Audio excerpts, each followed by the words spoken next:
Magtiayon nadakpan nga namaligya og droga sa dakbayan sa Lapu-Lapu. Suspect sa pagpamusil sa barangay Guadalupe, midepensa nga self-defense ang iyang gihimo. Barko paingon sa Iloilo, mibalik sa pantalan, human ni aso ang engine room. DENR, way giyatagan og clearance sa mga proposed reclamation project sa Subo.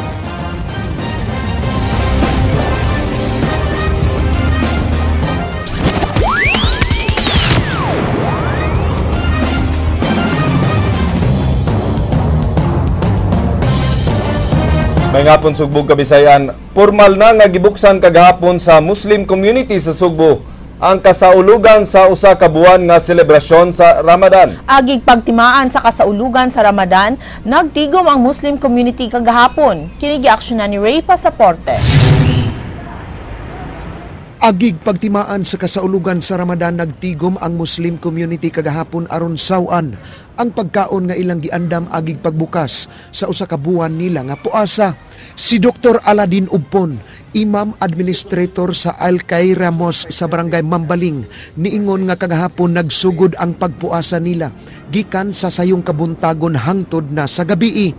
Niining higayon na gikinahanglan kalimtan una sa mga Muslim ang mga butang nga naghatag kanila og kalipay inay magsakripisyo una. Pagpugong sa dili mudog sa mga asawa sa kuan ba sa adlaw, di mo kaon, di mo inom, di po ka pwede manaway, manlibak. So mao na siya ang amo ang pugnan bilang mananampalataya sa Islam. Matud niya, sulod sa maong kasaulugan ang tanang adunahang Muslim kinahanglang muhatag og pondo nga ipaagi sa religious leader o kaha sa imam sa matag mosque nga simbahan. Matag alasay sa gabii magpreparar sila og pagkaon aron ipakaon sab nila sa mga tawo nga kabus. Gawas sa puasa, hinatagay og pagampo. Matud ni Ubpon nga laing buhaton sa mga Muslim ning pagsaulog sa Ramadan mao ang pagpinasayloay kung si kinsa ang ilang gikaaway. Kasama ng pinaka-the best good nga buhaton within this month of Ramadan is to read the Holy Quran, to zikr meaning kanang pagampo, pagpangaliya sa kahitasan, pagpangayo pasaylo, kanang kung kinsa katong imong gikaaway tapos wa mo magtingganay, imong adtuon. Magkita mo, ikaw maguna. Kung di siya mo response nimo, so wala na kay sa ato. Siya na ito yun kuan, kaya di man siya mo kuan nimo. So makikamigo yung ganiya. Sa paglingkod ni incoming President-elect Rodney Duterte, giampo sa Muslim nga unta, magmalampuson siya sa tanan ni ining desisyon. Alang sa Aksyon Bisaya, Ray Pasaporte, News 5.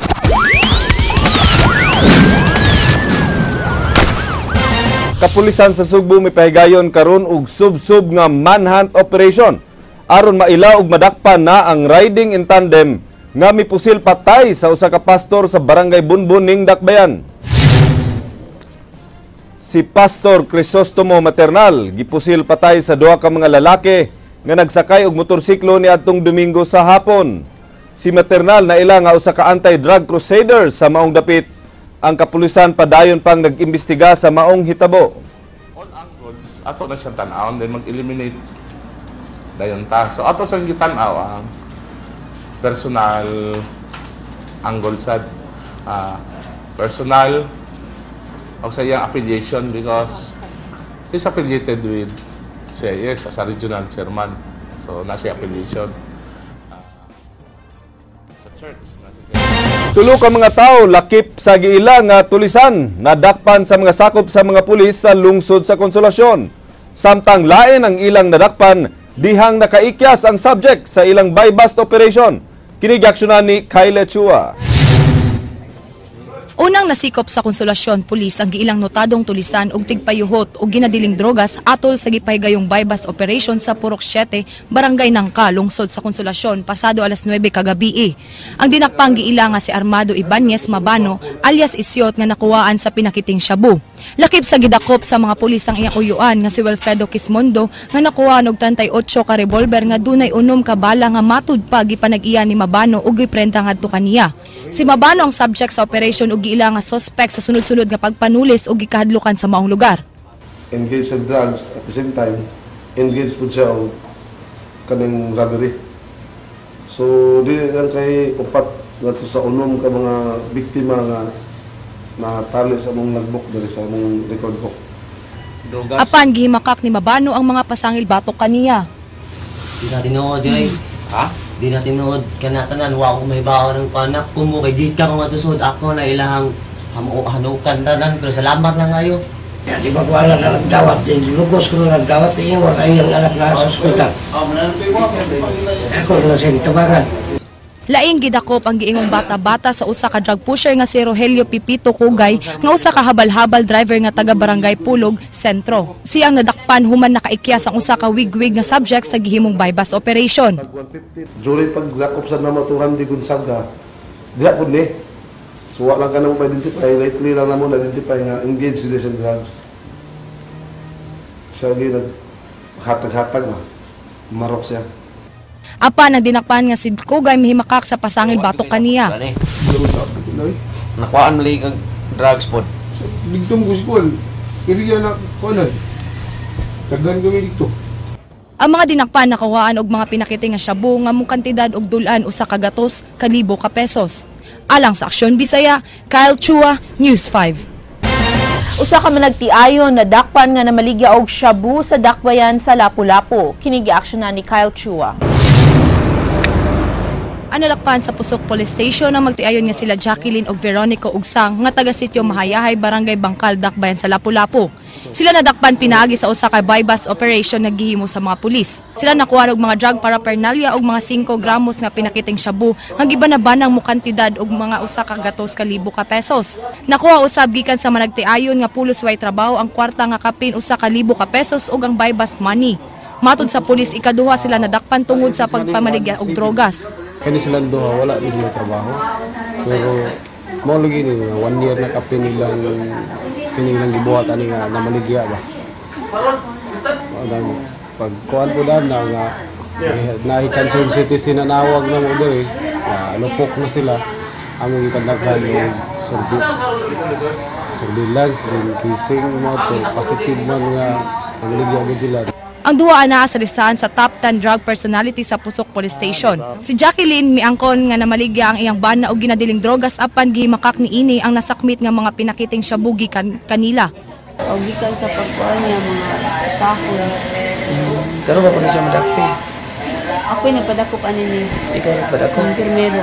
So karon nadakpa na gyud. Ang karon wala ko magkuan na nila, contact nila. Surprise ra ang ilang pagkuan sa mga pero Alang sa Aksyon Bisaya, Kyle Chua, News 5. Suspect sa pagpamusil kaganiha sa Barangay Guadalupe na dakpan. Apan suspect nga baldado misugilon nga self-defense lang iyang gihimo. Kini gi-aksyonan ni Monique Atcha.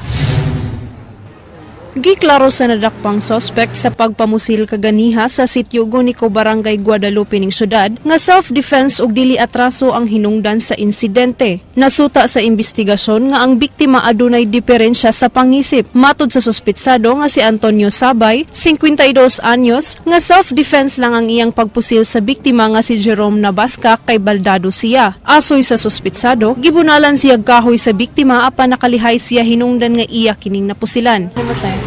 Ang kahoy nga dako, ang kahoy mga anak dito ko sa padong sa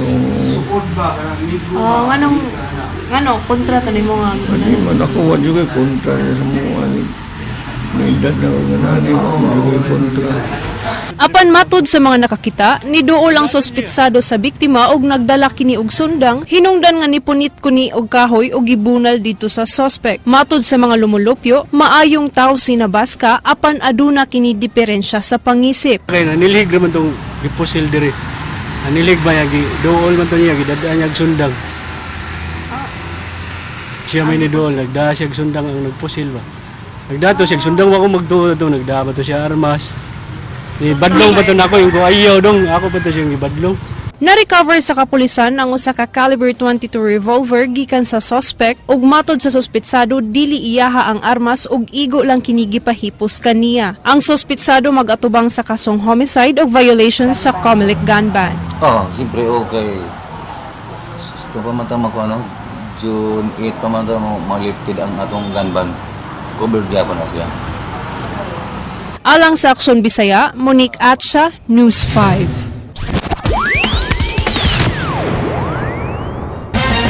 City Health Office niya sa Sugbo mitala na og unom ka mga tawo nga namatay gumikan sa sakit nga dengue.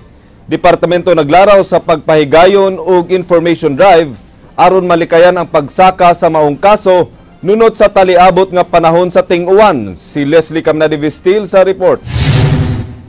Sulod sa 5 kabuan, unom ka mga kinabuhi ang nakalas sa dakbayn sa Sugbo tungod sa sakit nga dengue. Base sa talaan sa Cebu City Health, ang buwan sa Enero mao ang mitala og labing daghan nga kaso sa dengue nga mikabat sa 276. Sa buwan sa Pebrero, mitala sab kini og 180 ka kaso sa dengue. Sa Marso, misa ka kini ngadto na sa 199 ug mikunhod kini sa 140 sa buwan sa Abril. Samtang sa buwan sa Mayo, 81 na lang ang nagkasakit sa dengue. Matud ni City Health Head Dr. Daisy Villa, adunay 3 ka barangay sa buwan sa Marso ang namatayan tungod sa dengue. Sa pagbukas sa klase sunod simana, nagtinguha ang City Health Office sa pagbisita sa mga lugar aron mopahigayon og misting operations. So kana siyang kwartaha, gusto jud nato nga at least man lang since I think 32 years, I think 32 or 33 years since this City Health was built. At least karon pa gyud taon siya nakatagamtam og changes. So, mora dyan ay akong proud of.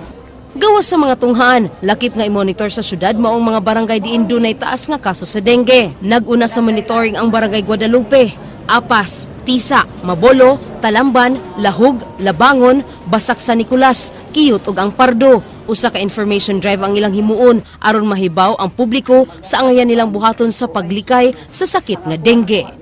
Wa gyud lain nga malungtaron nga atong pagprebentar sa sakit nga dengue kay kita mismo ra manggoy gamugna ng sakita. So isig agency magbantay, no, ang lumulupyo, ang eskwelahan, ang health. This is actually collaboration. Dili pwedeng sila ra kamera or ang city government or ang mga official lang ba't kita gintanan mo lihok ani. Alang sa Aksyon Bisaya, Leslie Camnadivistil, News 5. Tourism Forum ug Tourism Job Fair ipahigayon atol sa pagsaulog sa Cebu Business Month. Kini aksyonan ni Louie Lenes. Usa ka Tourism Job Fair, Tourism Forum ang usa sa mga kalihukan nga pasiugdahan sa Cebu Business Month sa pundok sa mga negosyante sa Sugbo. Si Carlos Suarez sa Cebu Chamber of Commerce and Industry miauhag sa nangita og trabaho sa pag-apil sa job fair. Kini ipahigayon sa Grand Ballroom sa Marco Polo Plaza karong June 15 gikan sa alas 8 sa buntag hangtod alas 5 sa hapon. Di mo minus 30 ka kompanya ang mangita og mga trabahante sa job fair. And we are focusing on what's the new trend in the industry of hospitality. So we encourage everybody who'd like to participate and who'd like to participate for our job fair on June 15, and participate in our tourism forum on June 16. Isunod usab nila ang Tourism Forum karong June 16 sa mao gihapon nga venue. Ilang mga dinapit nga mga speakers kay gikan pa sa mga local ug international nga mga tourism industry. Usa sa ilang hisgutan ang Marketing for Sustained Business, The Essence of Hospitality, Reputation Management in the Age of Disruption, Digital Tourism ug Mega Cebu for Tourism. Bukas ang Tourism Forum alang sa tanan. 1,800 pesos ang registration fee para sa ilang mga members ug 2,200 pesos sa daily members. Matud pa ni Suarez, dako og natabang ang turismo sa negosyo ug ekonomiya sa Sugbo. Usa sa ilang gipaninguha ang mga direct flights gikan sa international destinations paingon dinhi sa Cebu. We are enticing kaning international flights nga di na mohapit og Manila mo direct sa Cebu. Karon mangud sir ang turista, ang uban sa turista ganahan ng direct Cebu kay it's because to avoid the traffic in Manila. No? With Cebu also, it is also a jumping off point nga moadto ta Bohol, moadto ta og Boracay, moadto ta og Camotes. So daghan na kay areas karon of tourism along Cebu. Also Siquijor is also an upcoming venue sa atong kanang musikat na pod ng mga industry. Gikinahanglan sa industriya sa turismo ang pag-upgrade sa airport ug ang maayo nga linya sa komunikasyon. Usa sa makapalambo usab sa industriya sa turismo mao ang digital trends. Alang sa Aksyon Bisaya, Yowie Lenis, News 5. Barko sa TransAsia nibalik sa agi human maaberya samtang nagpaingon unta kini sa Iloilo. Nidunggo og balik sa Pier 5 ang barko nga TransAsia 2 pasado alas 11 kagabi. Ang mga gihakot sa shuttle bus sa TransAsia aron ipanghatod sa ilang Pinoy-anan. Gikataho nga miaso ang engine room sa barko ug nakahukom ang kapitan nga dili na mupadayon sa biyahe. Ang barkong TransAsia 2 gipanag-iya sa TransAsia Shipping Lines Incorporation ug mobiyahe ngadto sa Iloilo matag Lunes, Miyerkules ug Biyernes sa alas 6 sa hapon.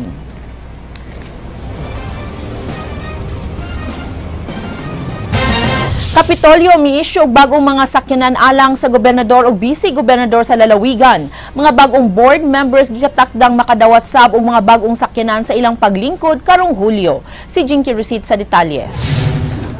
Kini ang bagong Isuzu MU-X nga nakapark gawas sa Provincial Capitol Building nga gitagana para kang Gobernador Junjun Davide ug Vice Governor Agnes Magpale. Gideliver kini kagahapon aron dunay bagong magamit ang duha ka executive sa ilang pagtuyok-tuyok sa lalawigan. Gipasabot sa Provincial General Services Office, nalakip na kini sa miaging 2015 nga budget appropriation. Matag sakyanan, nagkantidad og 1.8 million pesos nga gikuha sa Office of the Governor. Human sa bidding unta kini gi-award apan tungod sa election ban, rason nga nadilatar kini. Ang hinungdan una sa kang side ni Gob, sige na siya kabariyahan. In fact, naglisod na nagsaka sa bukid ng iyahang 888 bitong safari. So, needed maging nga dependable ang sakyanan ni Gob, no? Sa kang Vice Gob po, practically personal na niya yang gigamit karon kanayang van, kay naguba na gid ang unit. So, wala na gid nagamit ang atong mga executives ba.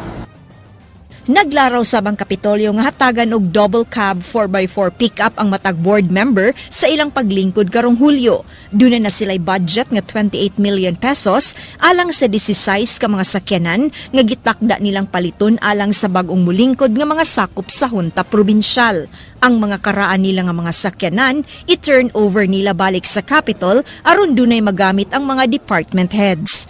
Mas maayo matud pa nga angayon sila og hatag para way mutumaw nga issue. Nasuta nga sagad sa mga service vehicles sa mga board members, dili na magamit kay guba na. Daghan ang kanang ilang unit, usa na sa mga karaan kanang ilang double cab nga Toyota, karaan na kay nga unit. I think it's already 8 years old nga mga units. Daghan na sad kaayo ang dili na kanang serviceable. Alang sa Aksyon Bisaya, Jinky Receipt, News 5. Tungod sa nagkadaghan nga inmates karon sa CPDRC, consultant sa Kapitolyo nakahukom sa subling pag-activate sa usa ka programa nga magkunhod sa silot sa usa ka preso aron mas mapadali ang paggawas nila sa maong prisuhan. Ang maong programa atong sayron sa report ni Jinky Receipt. Subling gibanhaw karon sa nagdumala sa Cebu Provincial Detention and Rehabilitation Center kun CPDRC ang Good Conduct Time Allowance kun GCTA alang sa mga inmates ubos sa enacted Republic Act 10592. Ang maong balaod naghatag og kaygayunan nga makunhuran og pila ka adlaw ang silot sa usa ka preso depende sa batasan nga gipakita nila sulod sa prisuhan. Gihimo kini karon sa CPDRC management tungod kay nag-anam og kadaghan ang mga inmates sud sa maong pasilidad. Pagkakaron, aduna nay 2,926 ka mga preso ang CPDRC. Sobra kini sa regular capacity nga 1,500 lang. Pinaagi sa GCTA, makuhaan na unya ang gidaghanon sa mga preso kay anam-anam silang mapagawas sa bilangguan. Pagkakaron, dulan na sa 30 ka mga piniriso ang nakabenepisyo niini. Muna yung magilihok ron ka ng GCTA kay daghan magayang overstaying na to. So kung ma-approve sa korte ang GCTA, makalaya na sila. Amo na siyang i-continue lagi na mo yun. Kay gituluan sa mi gitrain mi sa mo mga paralegal ng mga advisor na mo dito kung unsaon pag tackle aning mga kuha na to sa regarding aning GCTA law na to ron. Gawa sa GCTA nga programa sa mga inmates, ila na sabgi palihok ang paralegal team nga mo'y mo-assister o mo-follow up sa status sa kaso sa mga inmates nga overstaying na. Pag-compute, niya, pag-kuhan sa korte, communicate sa korte, mo na sila among in charge, Pagkakaron, tinguha ni Toral nga makagawas na ang ubang binilanggo nga misubra na sa tuig nga ilang angayan nga serbisyohan. Alang sa Aksyon, Bisaya, Jinky Rosit, News 5. Budget alang sa mga supply sa pagkaon sa mga inmates sud sa CPDRC. Gikabalak ang nga musaka kini. Human masuta nga dulan sa 3,000 na ang mga inmates sud sa maong prisohan. Si Erica Espinosa sa report. Personal nga gibisita kaganiha sa mga labaw sa Cebu Provincial Detention and Rehabilitation Center ang General Services Office aron ipahibalo nga aduna na sila bagong mudumala sa mga supply sa pagkaon sa maong presuhan. Kinihuman meritero na sa iyang serbisyo ang mga kanhi nagdumala o nag-deliver sa mga supply nga kinahanglan sa maong pasilidad. Tinguhan ni Marco Toral sa CPDRC nga maabot sa saktong in charge ang mga supplies nga alang sa mga inmates. Kuan man ang ilang supply is contract man, 1-year contract ang supply. So ang ilang delivery ibutang ganang schedule na on time bitaw pirmi ang ilang delivery. Matud sa CPDRC management, 77 million pesos ang budget sa pagkaon sa CPDRC sa usa ka tuig nga sawan sa 2,926 nga mga piniriso. Sama sa law sa supply and demand, gilauman nga musakasab ang budget nila sa pagkaon karon nga misaka na ang ihap sa mga piniriso. Like ang bugas, 21 sacks kada kaon, pamahaw 20. So kung musaka ang preso, among adjustan mahimog 21 or 22. Alang sa Aksyon Bisaya, Erica Espinosa, News 5. Department of Environment and Natural Resources walay gihatagan og area clearance sa mga proposed reclamation project sa Sugbo. Ang proposed reclamation sa Magellan Bay sa Lapu-Lapu wala nila aprobahi. Kinigaksyonan ni Ryan Sorote. We really look at their mandates. Nabala ka mga environmentalist sa mga giplanong reclamation din sa Sugbo. Di mo minus sa unom ka mga reclamation project ang gipropose sa nagkadaiyang mga local government units o mga pribadong kumpanya. Lakip ni ini ang 135 billion pesos nga reclamation sa Cordova nga gisupak sa mga mananagat nga mawad-an sa ilang access sa kadagatan o panginabuhian. Laing reclamation nga giplano ang Magellan Bay sa Dakbayan sa Lapu-Lapu o ang nahisgutan nga reclamation sa Dakbayan sa Tulado. Matod ni Atty. Gloria Ramos, ilang gisundan ang mga kalambuan sa maong mga proyekto. And we are ready to file a case in the Supreme Court to stop all of this mindless, coastal, unplanned development happening all over the country. Matod sa Department of Environment and Natural Resources, wapay bisan usa sa gisgutan nga proposed reclamation project ang ilang nahatagan og area clearance. Gidinay sa DENR 7 niadtong Disyembre ang application sa reclamation sa Magellan Bay sa Dakbayan sa Lapu-Lapu. So far, ato lang ipagakuan, wala pag approval or applications for reclamation. So kung naamang ganun na siya is siguro sa level pa na sa katong mga proponents or sa LGU. Pero so far good, wala pa tayo na-receive, no? As we speak, wala pa tayo na-receive. Ang Lapu-Lapu ganyan atong gi-return. Alang sa Aksyon Bisaya, Ryan Sorote, News 5.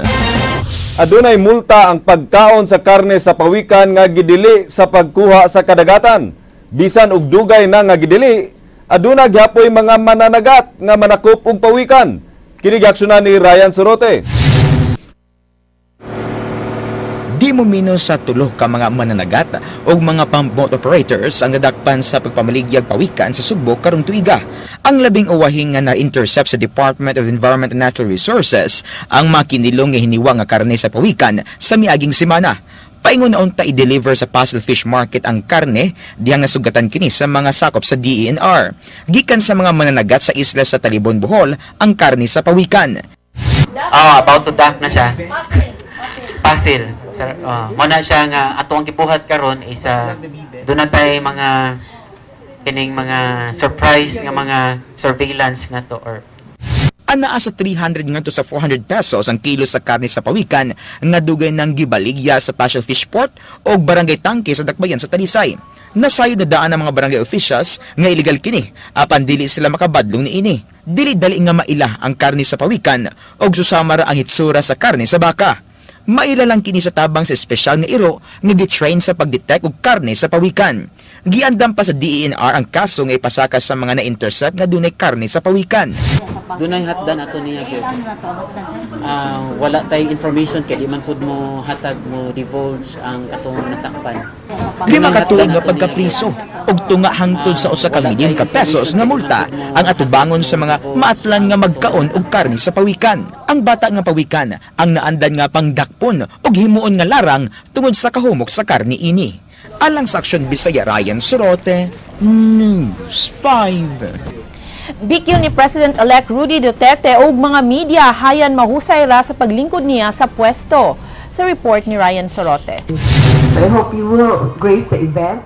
Wa may muot ang presidente sa Cebu Federation of Beat Journalists, Elias Bequero, sa plano ni President-elect Rodrigo Duterte nga i-boycott ang mga tigbalita. Wa naon niya mga press conference ni Duterte ug iagiran niya sa state media ang iyang mga statement. Way nagdahom sa mga tigbalita nga mahunahunaan kini ni Duterte kinsa gisnod-sunod panahon sa kampanya din dunay inadlaw nga mga media briefing. Mato ni Bequero, girespeto sa mga tigbalita ang desisyon ni Duterte apan angay usab niya sabton ang trabaho sa mga tigbalita.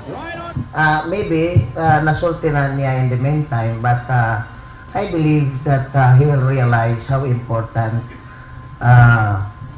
calling for press conferences, especially if you have something to tell the people.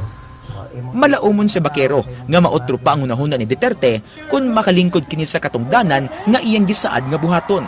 Di kini ang unang higayon nga dunay mga presidente ang nagkabigil sa mga tigbalita.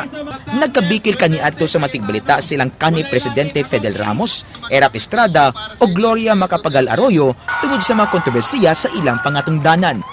Dunay nga ko nabsabahan dunay mga higayon nga love and hate ang media and the president. Alang sa Aksyon Bisaya, Ryan Sorote, News 5. Turismo sa Subo mas mulambo pa sa pag-abli sa dakong mga international resorts o hotels sa Subo. Ang report ni Ryan Sorote. Di mo mino sa tulo ka mga international hotels ang tukuron sa isla sa Mactan o sa Dakbayan sa Sugbo. Usa kini sa hinungdan sa padayon nga paglambo sa tourism industry sa Sugbo sa sunod nga mga tuig. Gawas sa paborito na sa mga travelers ang Sugbo, inila og talagsaw usab ang pagkababihon sa mga Sugboanon sa mga bisita, malokal o lang yawman. Gani nahimong number 1 travel destination ang Sugbo sa pipila ka mga traveling sites sa nakalabay nga mga tuig tungod niini. Karon sir, Cebu is making waves in Asia and in the world as well in terms of our hospitality. Nakatampo usab sa kalambuan sa turismo sa Sugbo ang pagsud sa mga international direct flights sa Sugbo nga miresulta sa pagdagsa sa mga turista. Nagkaninot na usab ang pantalan sa Sugbo din mas hamugaway ug mas sayon ang pagbiyahe. Niinvest na usab ang mga hotels ug resorts sa pagpalambo sa ilang mga units ug amenities nga gikinahanglan na karon. Gawas nga usa ka top destination, transit port usab ang Sugbo sa laing mga tourist destination sa Kabisayan sama sa Bohol, Boracay ug Siquijor. Alang sa Aksyon Bisaya, Ryan Sorote, News 5. Lunot sa sub-sub nga kampanya batok sa gidili nga drugas, hinay-hinay na nga nangawagtang sa Sugbo ang mga nagnegosyo niini. Namatikdan kini sa kapulisan human napili si incoming President Rodrigo Duterte kinsa midaog tungod sa iyang plataporma sa pagpuo sa gidili nga drugas ug korupsyon. Kini giaksyonan ni Monique Atcha.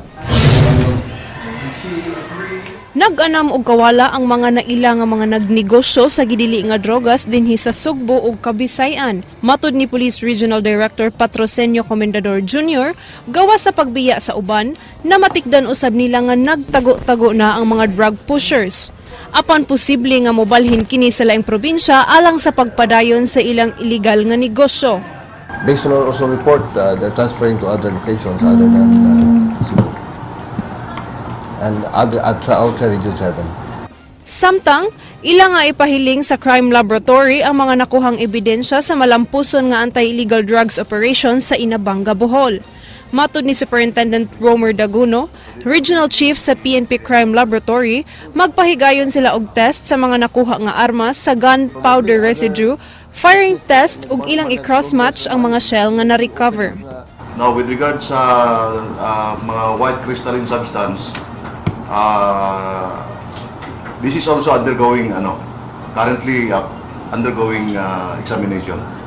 Alang sa Aksyon Bisaya, Monique Atcha, News 5.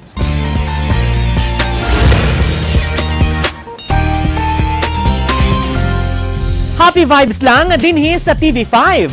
Adunay major treat ang Smart Bro 4G Pocket Wi-Fi alang sa mga Sugbuanon.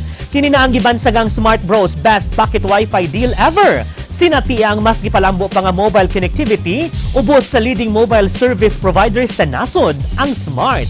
Ani ang report. Bro kadas na namin dahil nga andang every weekend magkasama kami, may pinupuntahan kami to promote Smart Bro at dahil dyan na-enjoy rin namin. Parang kami hindi parang kami hindi nagtatrabaho. Nagkadaghan na ang mga celebrities nga misalmot sa Smart Bro 888's Bro Kada Tour. Lakip na niini ang beauty queen nga si MJ Lastimosa ug ang award-winning singer nga si Michael Pangilinan. Sila mismo ang nangulo sa pagsudong sa Queen City of the South dungan sa pagdala ug pagpaila sa mga Sugbuanon sa labing barato nga packet wifi gikan sa Smart. Among goal ramang gud diri paabot sa mga tao kaning special deal na offer sa Smart Bro for the Cebuanos. Ang Smart Bro Pocket Wi-Fi for only 188 pesos. Meron na kayong 350 Mbps for 3 months and per month po yan at saka up to 10 devices po pwedeng i-connect natin dito.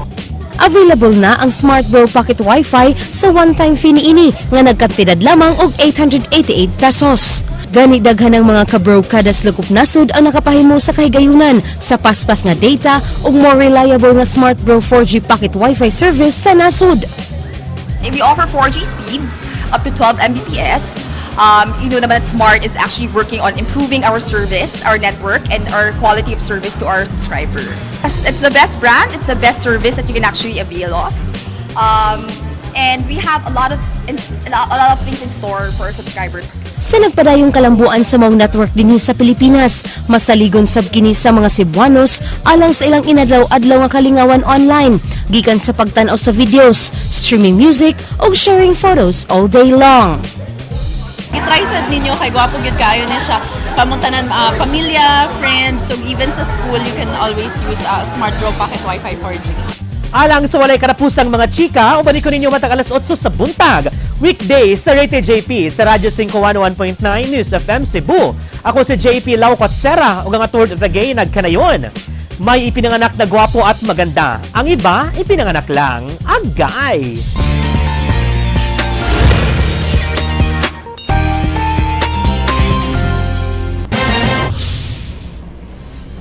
Maukanto ang mga balita sa Aksyon Bisaya, ako si Glenn Soco. Mga balita nga pundasyon sa ligdong nga opinyon ug konkretong solusyon, ako si Georgia Herrera. Bisan asa, bisan kanusa. Kapatid, kay ilang kutob sa balita, aksyon!